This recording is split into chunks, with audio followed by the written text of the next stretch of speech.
अच्छा जी, ग्रुप में भी डिस्कस हो रहा था और आप लोग सारे भी पूछ रहे थे कि यार ये ईपीक्यूएल की आपने कहा है, क्यों कहा है? अच्छा, ईपीक्यूएल को देख लेते हैं लास्ट एक ईयर में इसकी क्या परफॉर्मेंस रही। एक ईयर में इसकी परफॉर्मेंस रही थी ये राउंड अबाउट 26 से 38 को टच करके, फिर ये वापस आया 26 पे, फिर ये 26-27 पे चलता रहा और अभी ये कॉन्स्टेंटली तकरीबन 29-30 पे चल रहा है। अच्छा, इसकी कंपनी का थोड़ा-सा मैं बता दूँ कि ये एंग्रो कादिरपुर जो है ये लिस्टेड कंपनी है और इसकी सब्सिडरी है एंग्रो ग्रुप की। एंग्रो ग्रुप किसकी सब्सिडरी है जी? दाऊद हरकुलिस ग्रुप की, जो अभी एंग्रो एच कन्वर्ट हो गया है। अच्छा, इसके बाद इसके ऑडिटर का देख लेते हैं, चार्टर्ड अकाउंटेंट फर्गूसन ओके है, पास है। इसके बाद टोटल शेयर्स इसके, ये इंपॉर्टेंट है, इसको ज़रा ज़हन में रखिएगा कि इसको आगे हम लेके चलेंगे। 323 मिलियन के शेयर्स, 323 मिलियन शेयर्स हैं और फ्री फ्लोट 30% है। अच्छा, अब आगे चलते हैं इसमें पे आउट्स की तरफ, इसके जो इम्पोर्टेंट एस्पेक्ट है।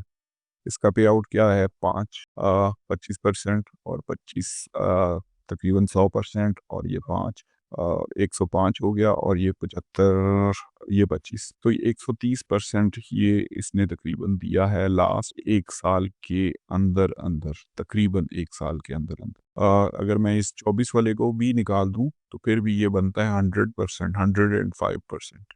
इट मीन्स कि इसने 10 रुपये और 50 पैसे का डिविडेंड दे चुका है। अच्छा, अब इसमें फर्दर हम अगर जाएं इसकी फाइनेंशियल्स पे, तो इस पे नज़र लगा लेते हैं कि इसमें क्या चल रहा है।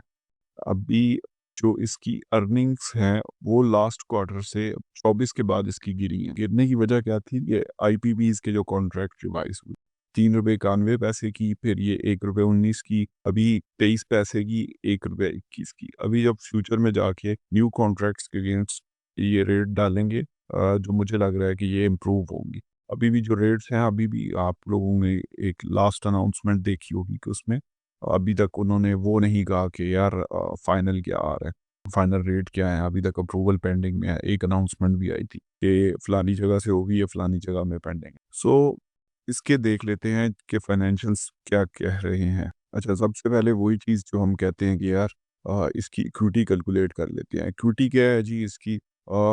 तकरीबन 11 बिलियन की है और शेयर्स कितने थे इसके पास? 323 बिलियन, जो अभी हमने यहाँ पे देखा था। सो सबसे पहले सेम फार्मूला, यार मैं जो चीज़ परचेज कर रहा हूँ उसकी क्या वैल्यू है वो ले लेते हैं। सेम फार्मूला इसका ले लेते हैं कि टोटल इसकी इक्विटी कितने की और शेयर क्या है, शेयर्स नंबर ऑफ शेयर्स में ये ले लेता हूँ। सिंपल, इसमें कोई इतना वो रॉकेट साइंस नहीं है।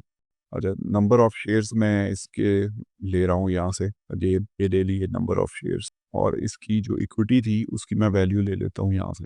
टोटल इक्विटी 811, एक मैं 800, 11,800 ले लेता हूँ तकरीबन, 11,800 ये बन जाएगी इसकी इक्विटी।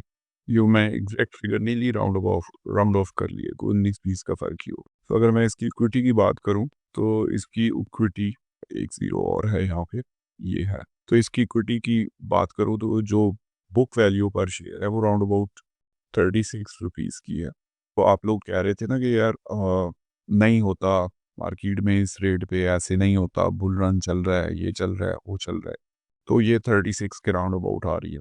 एक और चीज़ जो इसमें है वो दूसरा अर्निंग पर शेयर है। इसकी ईपीएस जो क्वार्टर की है वो है राउंड अबाउट 1 रुपया 21 पैसे। तो मैं अगर 1 रुपया 21 है 31 कर लेता हूँ, रेट सपोज, या 1 21 ही रखता हूँ, 1 रुपया 21 पैसे, और मैं इसकी एनुअल कैलकुलेट करता हूँ तो ये राउंड अबाउट आएगी 4 के, दिस मल्टीप्लाई बाय 5 के राउंड अबाउट आ रही है। अच्छा, अब इसमें further normal same formula expected return का लगा लेता हूँ, तो ये अगर आप यहाँ पे जाके देखेंगे तो दिस डिवाइड बाय 0.2, ये 24 के राउंड अबाउट बनता है। अच्छा, अब ये कंपनी क्योंकि काफ़ी जगह डिस्कस भी हुई है और शेयर भी मैं कर चुका हूँ कि इसमें गवर्नमेंट के लोन्स काफ़ी रिसीवेबल थे। यहाँ पे आप लोग देखेंगे इसके 9 बिलियन के ये रिसीवेबल थे और 9 बिलियन में से तकरीबन 2.9, तकरीबन 3 बिलियन के अभी भी रिसीवेबल हैं। तो इट मीन्स कि 6 बिलियन के इनको रिसीव हुए थे लोन्स। तो अगर मैं यहाँ पे 6 बिलियन लिखूँ तो थोड़ी सी आपकी अंडरस्टैंडिंग के लिए मैं बता दूँ ये 6 बिलियन है और पर शेयर इनको कितने पैसे मिले थे? पर शेयर इनको मिले थे 30 डिवाइडेड बाय दिस ₹19 19 में से इन्होंने हाफ पे किया उसको लोन की मद में लास्ट जो क्वार्टर गुजरा है उसमें, और हाफ हाफ जो उन्होंने पे किया वो शेयर होल्डर्स को ₹9 ₹7.5 एक दफ़ा डिविडेंड पे किया, और तकरीबन ₹2.5 का बाद में पे किया, और 50 पैसे का फिर एक दफ़ा पे किया। सो आप ये देख लेंगे इसने तकरीबन, अगर किसी ने ये बाय किया था 36 पे, जब एक्सट्रीम पे गया था 36 या 38 पे, तो ₹19 में से जब इसको 10.5 मिले तो तकरीबन 25% से ज़्यादा वो अपनी इन्वेस्टमेंट रिकवर कर चुका। अच्छा जी, उसके बाद आ जाते हैं ईपीएस क्वार्टर। ये अभी चल रहा है 24 पे, और अभी इसके कितने अमाउंट रिसीवेबल है? तकरीबन 3 बिलियन के करीब रिसीवेबल है। तो अगर ये 3 बिलियन की अमाउंट फ्यूचर में इसको मिलती है, तो पर शेयर होल्डर को क्या एस्टिमेट है कि मिलेगा? लेट्स सपोज 9 के, तो 4.5 के करीब वो है, तो ये तकरीबन 4.5 के करीब कह सकते हैं कि यार इसको वो पैसे मिलेंगे। अच्छा, अब हमने ऑलरेडी, क्योंकि ये बुक वैल्यू ली है तो उसमें इसका इफ़ेक्ट ऑलरेडी आ चुका है। अभी ये अगर आपने लॉन्ग टर्म में लेके चलना है तो अभी ये चल रहा है तकरीबन 29 पे, और अगर इसकी अर्निंग्स फ्यूचर में इम्प्रूव होती हैं डेफिनेटली ये जंप करेगा, और इसके डिविडेंड की पे आउट ठीक है। अगर ये 4 अर्न कर रहा है तो ये हाफ पे आउट करता है तकरीबन, यही रेशो है। अगर हाफ पे आउट नहीं कर रहा तो फिर डेफिनेटली ये नेक्स्ट क्वार्टर में पे आउट करेगा।